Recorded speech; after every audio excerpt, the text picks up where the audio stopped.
Most High God, Jehovah.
You are the Most High forever. I will ask you that as we open your word, that you grant us understanding from your heart.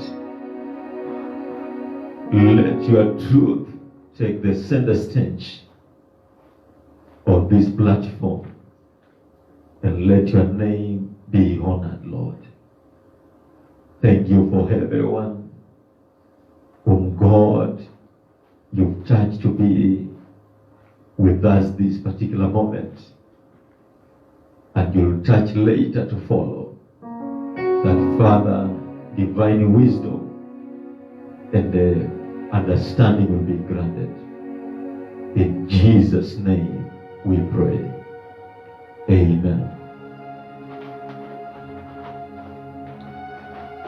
We have studied about Jesus in the previous sermons.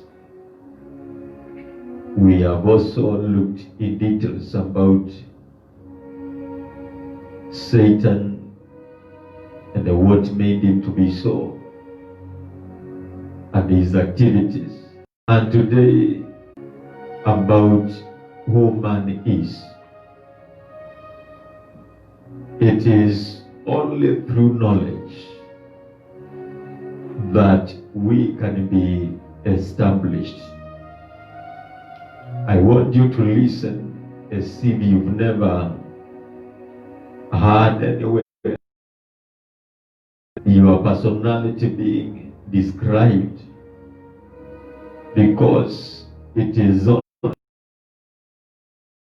that can enthrone you into divine walk of authority and power. We have the kingdom of God that is backing us. We have the kingdom of darkness that is opposing us. And we as men, we have a responsibility to make sure that we remain in the position that God has placed us by all means. In the book of Job, that 8, verse number 2, God is asking this question. 8, verse 2. Who is this? I pray that you be not that man or that woman that darkens the counsel without knowledge. God,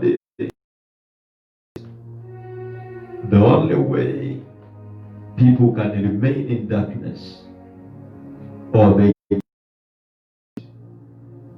what He has ordained for them, it is when they live speaking what they know not about. Men have spoken about you,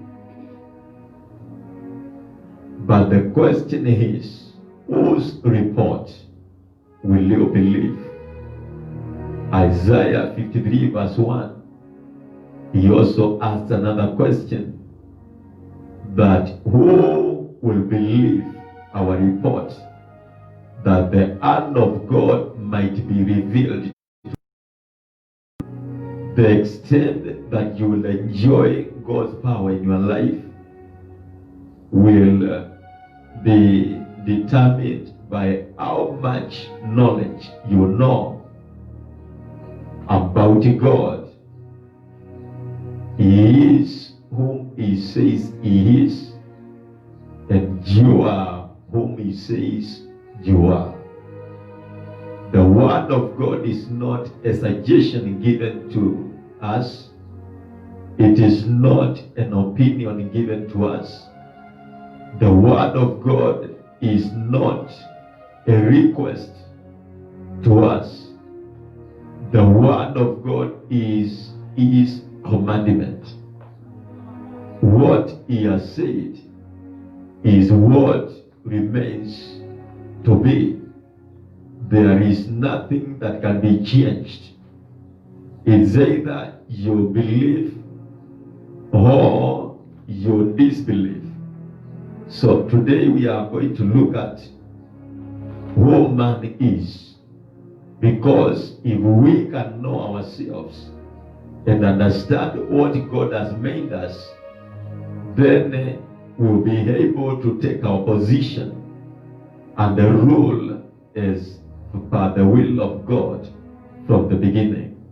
So let's go to the book of Isaiah, chapter number 14. In our last study, we were considering who Lucifer is and what made him to be Satan. And for your information, which is also the truth from the heart of God, man is what Satan wanted to be. When I speak that, I feel empowered. I feel like going all over the world, telling everybody in every house that we are what Satan wanted to be. What do I mean? In verse 13 of Isaiah 14, Bible says, "For you have said in your heart, I will ascend into heaven." Satan wanted to be a resident of heaven. He wanted to be a citizen of heaven. Remember, he used to go to heaven, but he wasn't a heavenly citizen, as people claim. His throne was not in heaven. He was never meant to live in heaven. He only went to heaven to worship on the earth, and that's all. All his businesses were earthly. So what he wanted to be is what God has made us. In the book of Philippians chapter number 3 verse 20. Philippians chapter 3 verse 20. Bible says, "For our conversation or for our living styles is in heaven, or our citizenship is in heaven.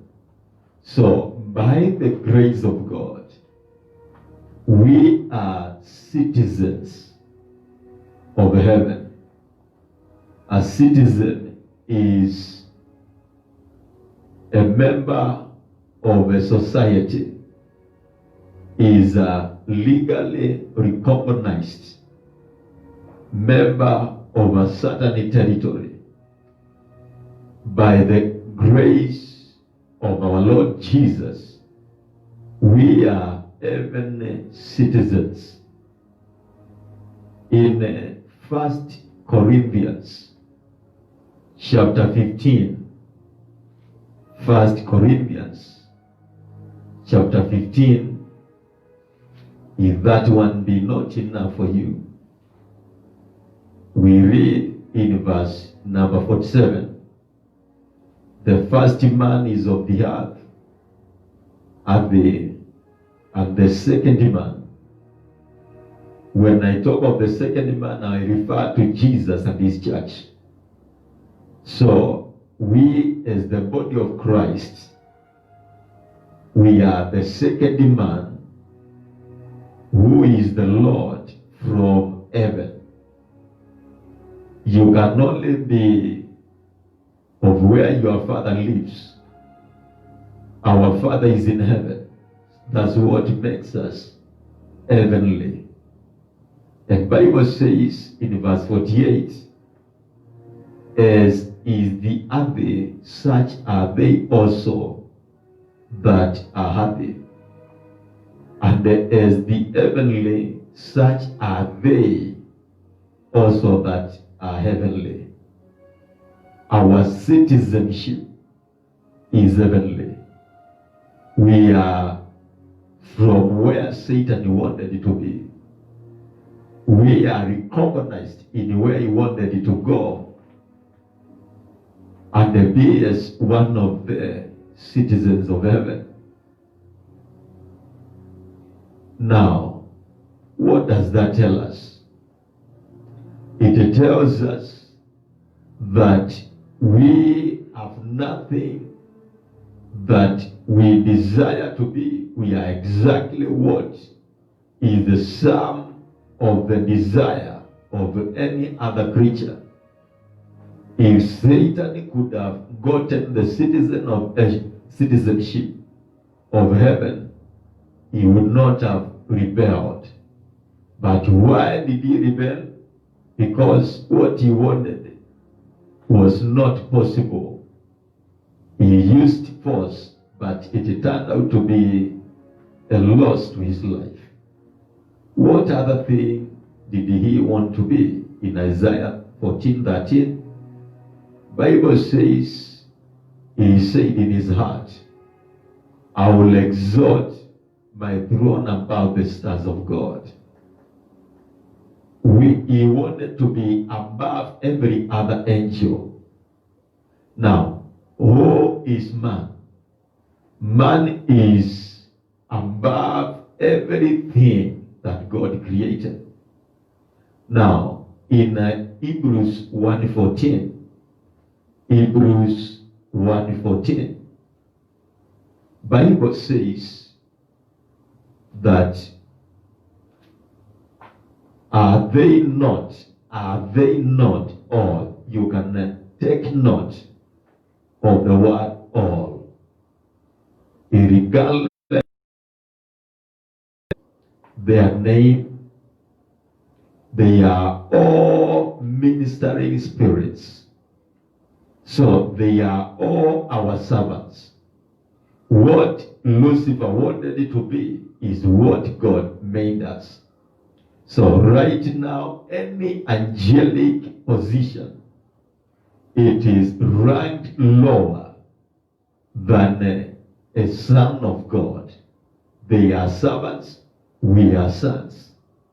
So no, we are not answerable to any angelic division. whether be four-winged or two-winged or wingless, man of God or a woman of God is superior to all classes of angels. They minister to us who have inherited the salvation of God. You are a disappointment to Satan. The other thing he said, I will set also upon the mountain of the congregation. He wanted to be in charge. He wanted to sit in a place of glory. Ephesians tells us in Ephesians chapter number 2 verse 6. Ephesians chapter number 2 verse number 6. And has raised us, the church, we have been raised up together with Christ, and we are made to sit together with him. The seat of Jesus is congregation in heaven. It is the same seat of the church, which is his body. If I come to your house, I will not come with the head only, but I will come with every part of me. And as the Ephesians says in chapter 1, verse number 22, that he has put all things under his feet, and they gave him to be the head over all things to the church, which is his body. So who are we? We are the body of Jesus, who is the head. So his seat is our seat. You can understand how it pained Lucifer to seek to get to that position and could not afford. You would appreciate salvation very greatly. So thirdly, God has given you to sit the same seat which he felt trying to arrive at. Fourthly, he said in his heart that I will ascend above the heights of the clouds. He wanted to be above. He wanted to be reigning as God reigns. Jesus, we read that in the book of John chapter number 3, John 3:31, that he that comes from above is above all. So he wanted to go above the clouds, that he may be above all. And that is exactly where God began man.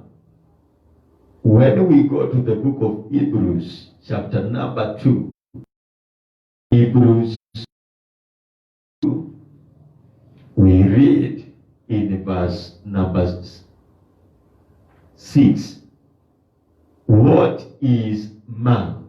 The same question we are answering today. What is man? And I turn to you and I ask you, have you ever realized what God made you to be? Do you know why you fear demons? Do you know why you fear jinns and the entire fraternity of darkness? It is because nobody has ever told you that you are what they wanted to be? Why are they against you? Why do they hate us? It is because we are what they wanted it to be, and it was not possible. What is man that you are mindful of him? Have you ever known how God is mindful of you? What does it mean, God to be mindful of somebody? In Psalm 115, verse number 12, when you hear the word mindful, the scripture tells us in Psalms 115, verse 12, the Lord has been mindful of us. He will bless us. God minding about you means is planning to bless your life. He says he will bless the house of Aaron, who today is the Lord Jesus, and he says he will bless the house of Israel, and he will bless the house of Aaron. He will bless as he has blessed Jesus. So also will he bless us. Bible says, as the anointing flows from the head of Aaron down to his beards and down to his garments.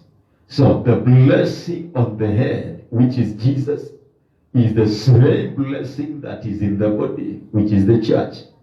Verse number 13. He says he will bless them that fear the Lord, both small and great. So God is mindful, is willing, is committed to bless all that are small and that are great in his congregation. Verse 14, he says, the Lord shall increase you more. The Lord shall increase you more. So as you get the revelation of who you are, gates of blessing are opening towards your life. Because you understand that God is mindful to bless you more and more, you and your children. Take that blessing because it's yours from the Heavenly Father. Be established in the blessing of the Father.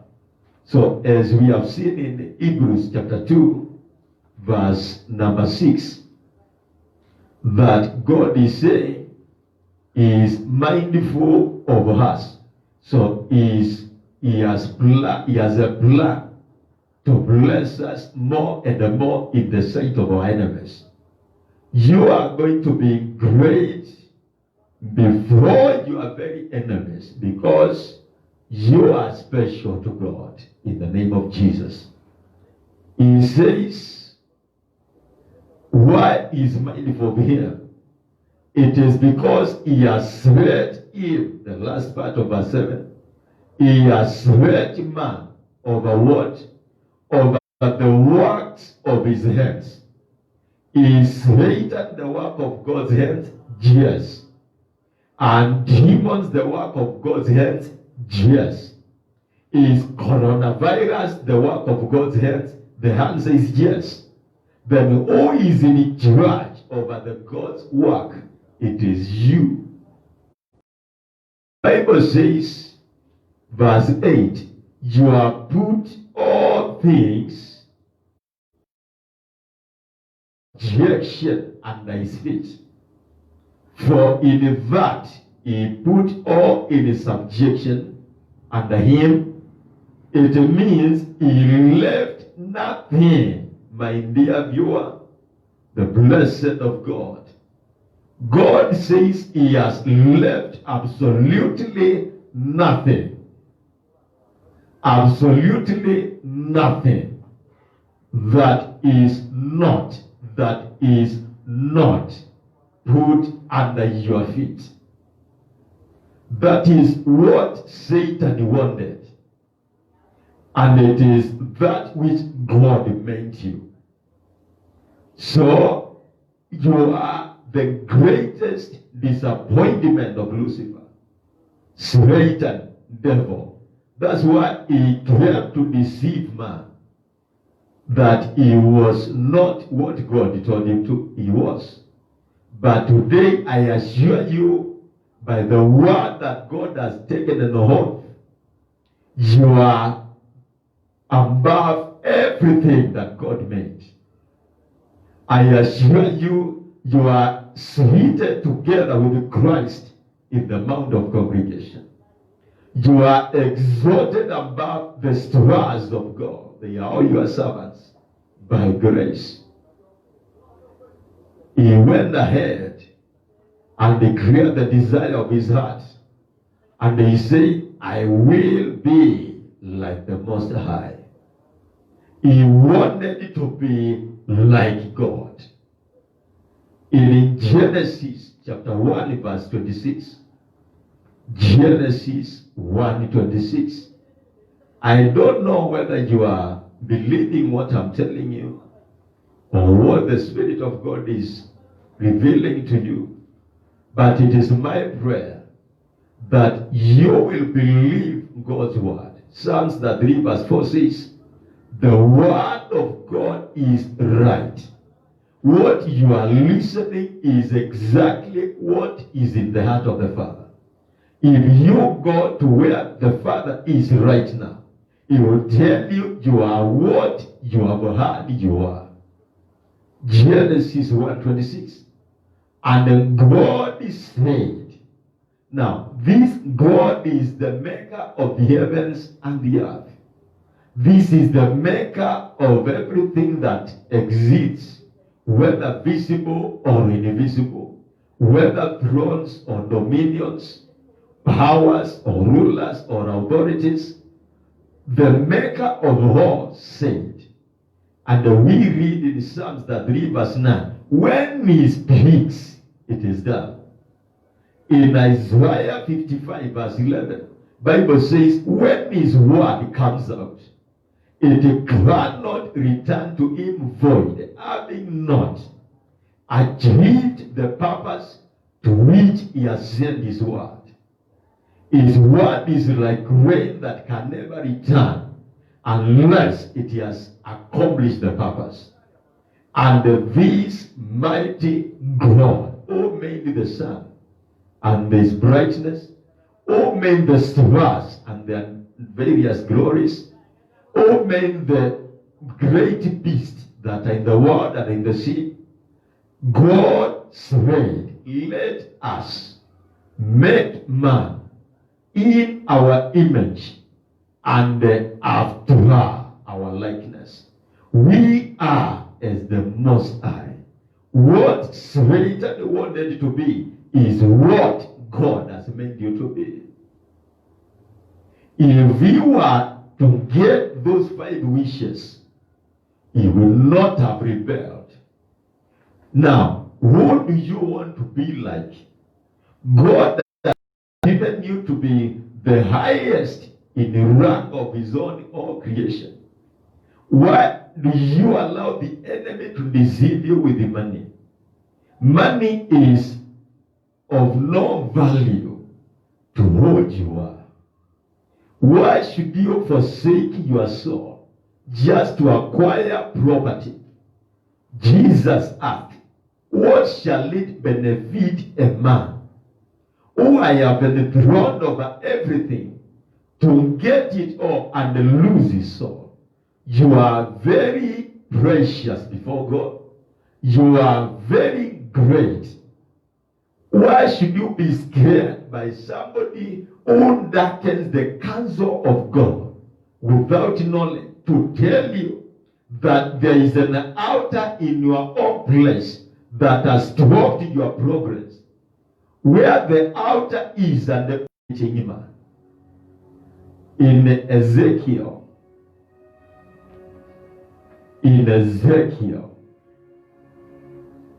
I pray in the name of Jesus. God, open your heart that you be able to receive his truth. I resist Satan that he will, let me repeat again, verse number 6, after the rebellion of the enemy, God spoke to him, and he said these words, because you have set your heart as the heart of God, because he wanted to promote himself, and the promotion is of God. Verse 7 says, therefore, I will bring strangers upon you. You are the stranger that God spoke about. You are that promise God made to the enemy. Satan got a promise from the Heavenly Father that somebody is coming in the world from him who is terrible of all nations. You speak that angels are terrible. You speak of giants are terrible. You hear that there are demons who are terrible. You have been deceived that Satan is terrible. There is no one in the entire creation who is terrible than the child of God. There is nobody who is more terrible than a person who understands who he is. That's why Daniel said, those who know their God shall be strong.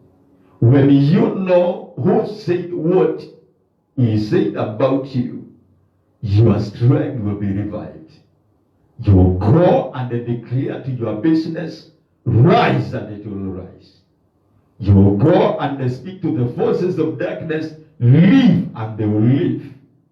Because Bible says, I'll bring to you terrible, vicious, and ruthless of all nations. That is the coming of man on earth. What was man coming to do? God promised him, it is that stranger that I'll bring. When God was speaking about this, there was no man anywhere. No creature knew about man. He was in the heart of God. Bible says he chose us in Christ before the foundation of the earth was laid. So we were in God.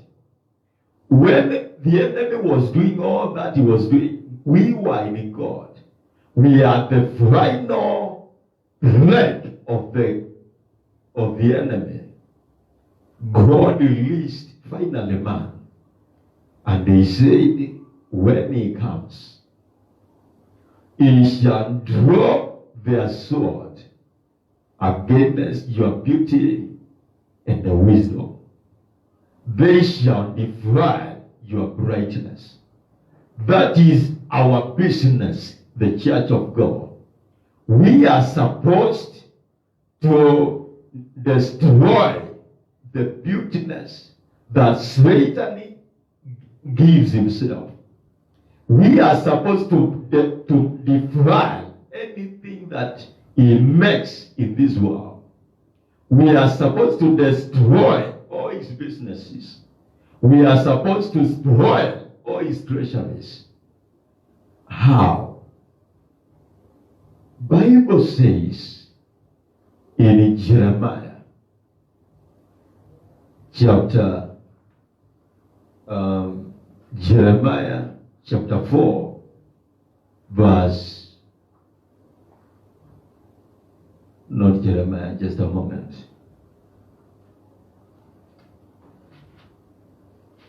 We are supposed to know who we are in God, that we may know what weapons to use.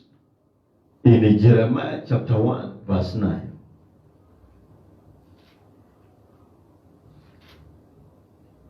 Bible says, then the Lord pushed forth his hand and touched my mouth. The hand of God scripturally is the Spirit of God. Have you been born again? Yes. What is in you is the Spirit of God. What has he done? He has put his word in your mouth. Your words, if be the words of God, then you understand. Ephesians 6:17 says, the word of God is the sword of the Holy Spirit. In your mouth is the sword of the Holy Spirit. And God intended that when you open your mouth, you release the sword against the beauty. You release your sword against the brightness.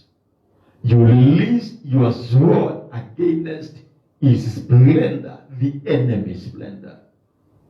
You need only to take responsibility of speaking.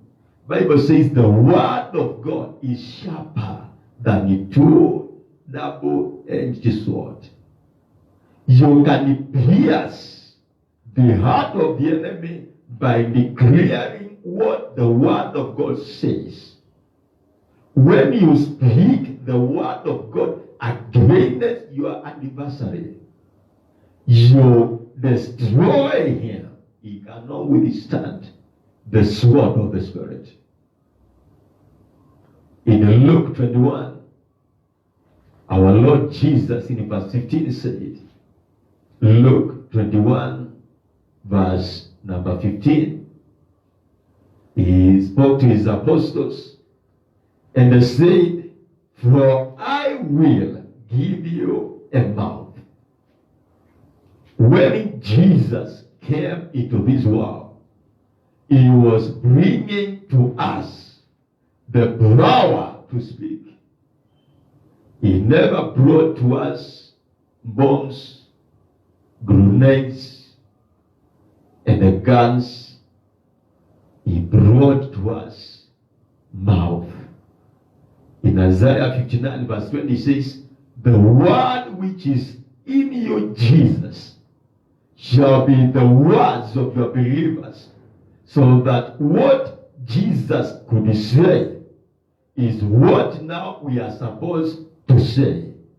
For he said in Hebrews chapter 13 verse 5, for he said that we may boldly say, having the same spirit of faith, we believe and we speak. And when we speak what God has said to us, it leaves our mouth as a sword. And that sword is purposely intended to destroy the beauty of our enemy. If you have not yet gotten what I'm talking about, I'm trying to let you know you are the appointed enemy of Satan. You are ordained enemy of Satan. God promised him that I will bring you strangers, the most terrible of all. So a believer who knows his authority is more terrible than all demons put together. You are terrible than all angels put together, because you are as the Most High. First John 4:17 says, as he is, so are we. As the Father sent him, so has he sent us.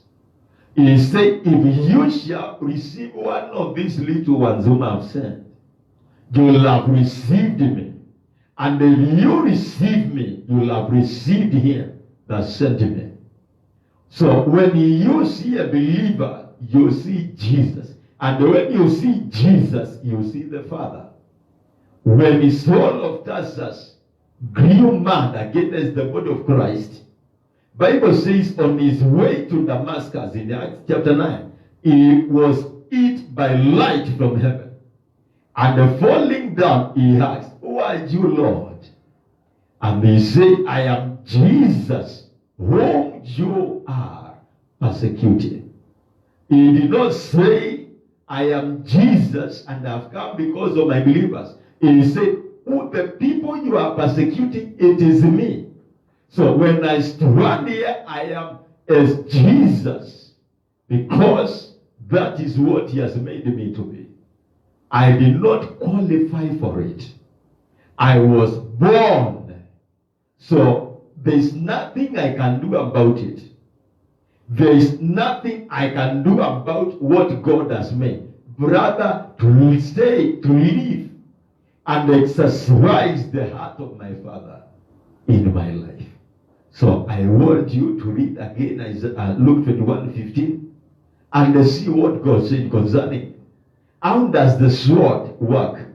He says, "For I will give you a mouth." That mouth you have, my dear viewer, it is not for eating chapatis only. It is not for drinking only. It is the custody of the living sword, which when you release it according to the heart of God, your enemy splendor is destroyed. So now take your responsibility and begin speaking the word of God against your enemy. You are his enemy. You are not his friend. That's why, because he knows you are his appointed adversary, you are supposed to stand your ground, resist him, and let him flee. You are not the one who is supposed to flee. He is the one whom Bible says when you resist him, he will flee. Don't give up your business because of the enemy. It is the enemy who should give up opposing your business. Don't quit ministry because of what the enemy is doing. It is he that should put off his hands from your ministry. You never got it from him. You got the ministry from God. Colossians 4:17. You Archippus, take heed of the ministry that you have received from the Lord. So I know that God will help you to know that Bible says, "For I will give you a mouth and a wisdom." If you are born again and you are sure of your salvation, you have already received the mouth and the wisdom, which there is not any other means which God has ordained that you should rule over your enemies except by the weapon of your tongue. Your mouth is where God has consolidated all the firing power of your system. So you can fire as much as you want until everything is as you want it to be. So he began now speaking. He says, "All your adversaries shall not be able, they shall not be able." Believe God. They shall not be able. No witch is able. No altar is able. No man under heaven, nowhere below the earth, is able to stand against your mouth. Continue saying it. You are a God. You are been enthroned. God says he has made you a king. He has enthroned you by his spirit and by his blood. You are what God says you are. And our Father is who he says he is. There's no lie in him. He is the truth himself. So, if there be something that you are calling enemy in your life, I have told you what to do. Begin speaking. Take the word of God. It is the sword of the Holy Spirit. And they search it against the adversary. The word of God in his mouth. It is as powerful as it is in your mouth.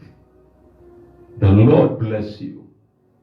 The Lord help you to know what God has desired to see from you.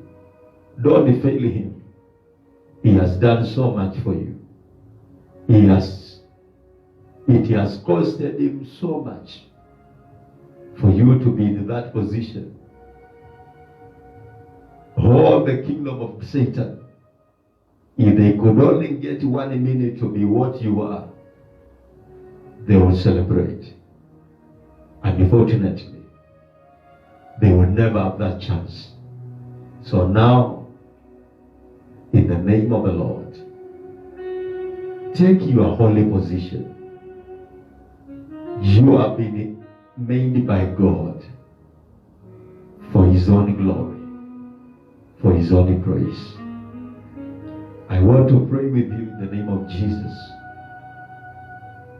If there has been any challenges of demons and of powers of darkness, that by the word of the living God, this day you are going to be free by the blood of Jesus. You are going to be free by his word. He says, when the Son sets you free, you shall be free indeed. Let's believe together. Heavenly Father, in the name of the Lord Jesus Christ, the mighty God, wonderful Counselor, everlasting Father, the Prince of Peace, the wonderful one, the true God and eternal life. I pray in the name of Jesus over every believer this moment. In the name of Jesus, receive the liberty of our Heavenly Father. Receive the joy of the Father that no man can be able to remove it from your life. Receive the spirit of liberty from your Father. In the name of the Lord Jesus, I declare you blessed. I declare you prosperous. I declare you a winner by the grace of God. Blessed be the name of God, who died and rose again, that our joy no man should take away. We thank you, Jesus, and we thank you for your word. In Jesus' name we pray. Amen. Peace of God be with you. Let's continue being together to learn the things of God. Let's meet on Wednesday at 4 to continue from